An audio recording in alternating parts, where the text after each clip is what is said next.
So, to start off with, I'd like to ask everyone a question. Have you ever made a mistake or purposely done something that should cost you your life? If you said no, you're probably like most people. Even though this might be the case and you're completely innocent, there's still a chance that you could be put to death in many American states. The death penalty still exists in most of America, and there's no way of telling how many innocent lives and families it has affected.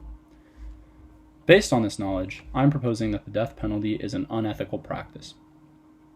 The death penalty might be an issue with a lot of gray area in it when it comes to arguing, but there's no doubt that its consequences are black and white. When all is said and done, people are either dead or they're alive. Therefore, the death penalty is an incredibly important issue. If an innocent person who has done absolutely nothing wrong and who must go through an intense, draining legal process is found guilty, that could be it. They die. That person, however unlikely, could be you.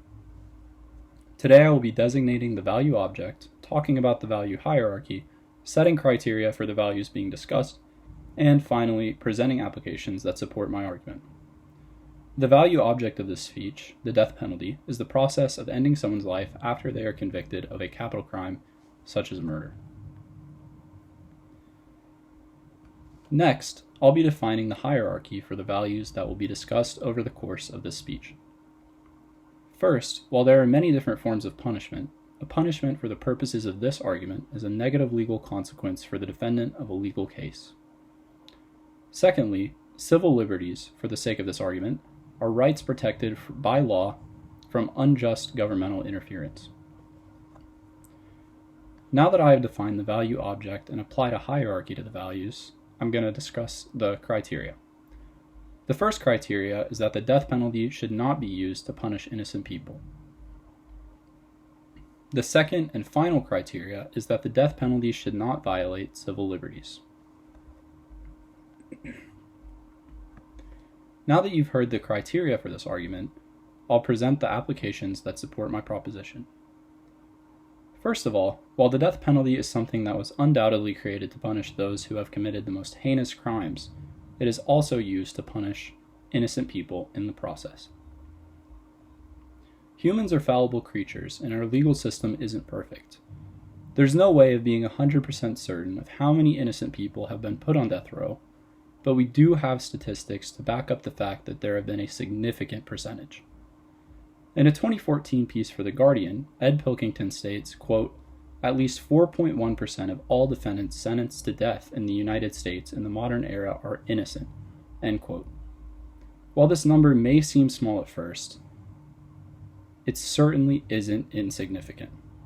This number, we must remember, represents human life, and innocent ones at that. These 4.1% of death row inmates have done absolutely nothing wrong when it comes to the case at hand, and yet they are about to be executed. If the death penalty was created to punish the guilty, how can we be certain that everyone convicted is actually guilty? For this reason, the death penalty absolutely is used to punish innocent people. Even if they are exonerated, the trauma of being on death row for an extended period of time undoubtedly would affect someone. The second point that I'd like to make is that the death penalty violates civil liberties. One liberty that is guaranteed to all United States citizens through its Constitution is protection from cruel and unusual punishment.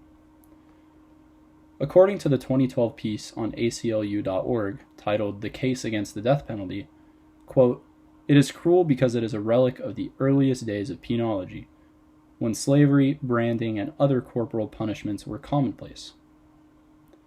It is unusual because only the United States of all the Western industrialized nations engages in this punishment. It is also unusual because only a random sampling of convicted murderers in the United States receives a sentence of death," end quote. For these reasons, it is clear that the death penalty does, in fact, violate at least one civil liberty that is guaranteed to us by the Constitution. While many people who oppose this view might believe that it is only a matter of opinion, it has also been shared by entire states. According to the state-by-state page on deathpenaltyinfo.org, retrieved on October 16, 2020, there are 22 states that have completely abolished the death penalty to this date.